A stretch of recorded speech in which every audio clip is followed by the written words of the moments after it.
Hello, everyone. I'm Neil Porter of Gustafson, Porter & Bowman. I'm a partner of the office. I'm going to give you a brief introduction to our team, but I think before I start, what is very special for us is to be invited to work in an amazing city, a beautiful city in the middle of Europe, and this extraordinarily beautiful space, which needs a solution. Solutions are always difficult to find initially, but I'm sure, as you say, it will be a very good experience for all concerned and a good result. This is our team. I'm joined by Sibylla Hartl, who's another partner, she's the lady in red, and Gilles de Wever, who is one of our landscape architects. We are a young team from all over the world, 20 nations here, 13 languages, I believe. We're 50% architects and landscape architects, and men and women. So it's a very diverse set of experiences. We're based in London.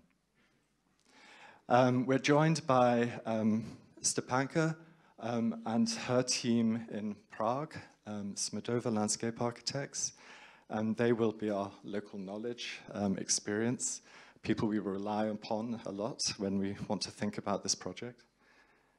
And also John Henley of the European Transportation Consultancy, who are important traffic engineers within the city. They've done many projects here, but also the Czech Republic and the rest of Europe.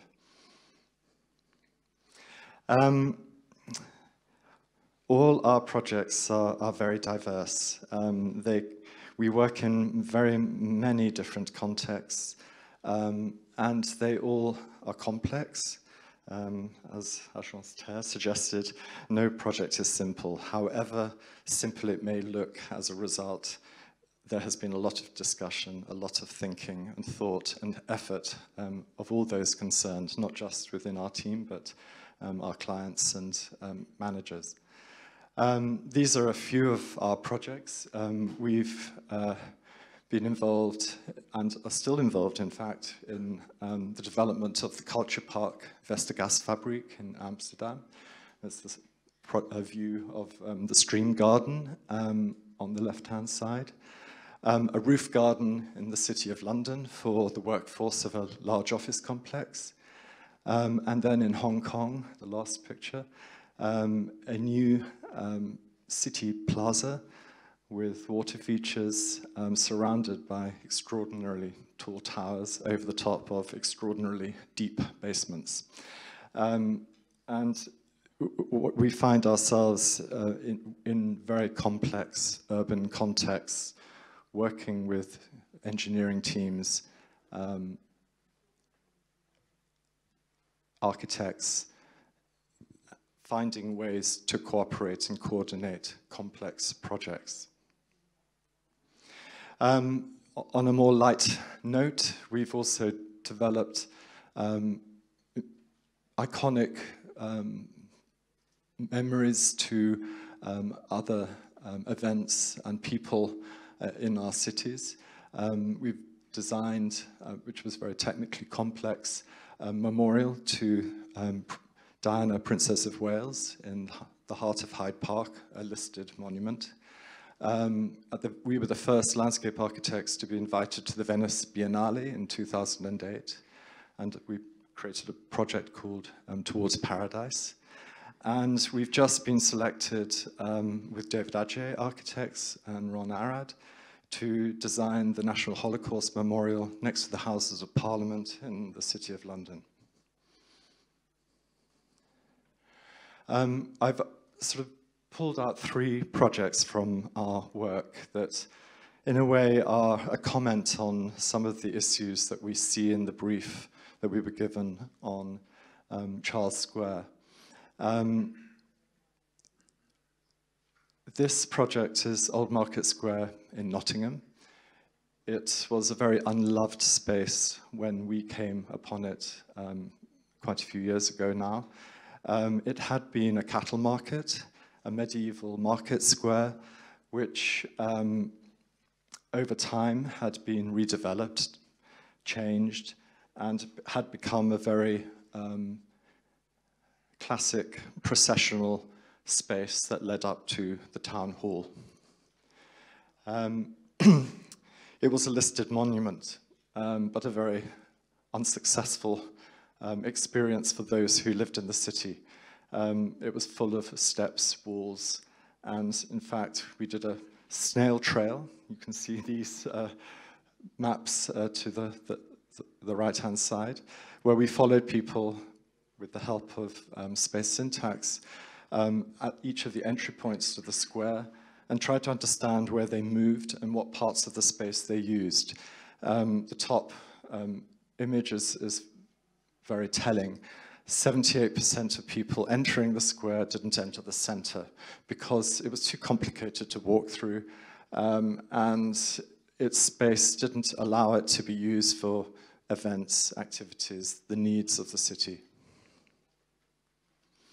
Our results or solution is a place that is now used every day of the year by the city. It has a dedicated team who run programs of events almost every day of the year. So in the summer, it can become the town beach. It can hold a big fair, and then in the winter, be filled with an ice skating rink. It's now a very important part of the city. It connects the east and west sides, and there's been incredible regeneration of the west side of the city that had been full of empty shops and activities. So it had really benefited the whole neighborhood. Swiss Cottage's open space is a almost contrasting scheme to Old Market Square. Here we had a space that was very unloved by its local population. It was in the heart of a densely built-up part of the city of London. And it was very hidden. People couldn't see into it very easily, and it had many antisocial problems. These are the terrible photos. It's an old project. It was a terrible place. It was filled with ramps, steps, walls. In the middle of the night, people wouldn't like passing through here just in case they were mugged or they came across some unsavory experience. And we completely changed it. What local people wanted was a green space. So we retained all the existing trees, but we completely changed the landform so that when you entered the space, you immediately understood it. It felt safe to cross it in the middle of the night. And it also functions as a big meeting place for the locality. So the water feature can be switched off, and the space can be used as a stage for events. The amphitheater, the grass, becomes the place where people sit, watch their children play in the water.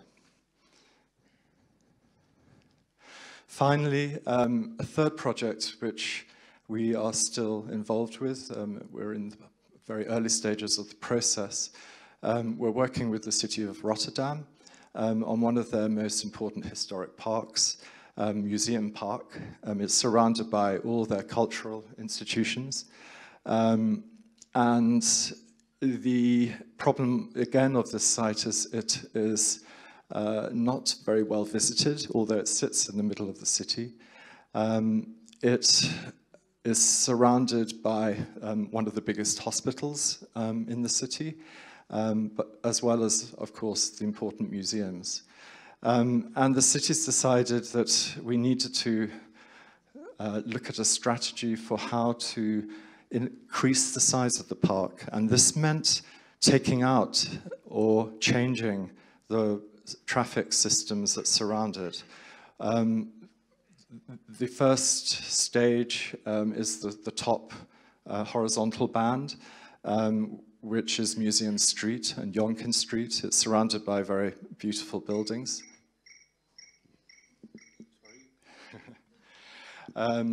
And there's a lot of car parking at the moment, and we're taking the parking out. We are allowing vehicles in to access the buildings, but it is becoming a pedestrian priority zone.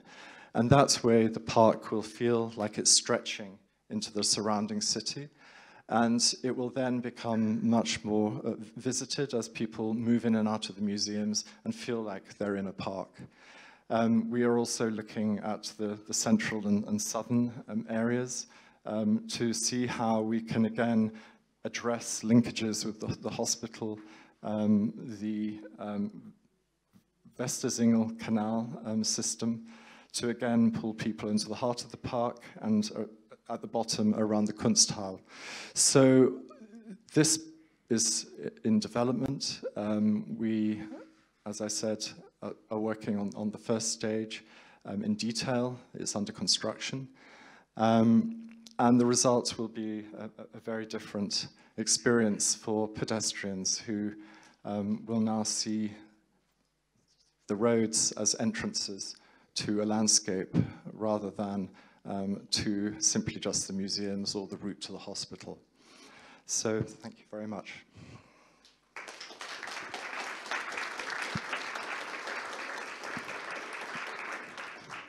Thank you. Any questions? See hands? I don't see hands.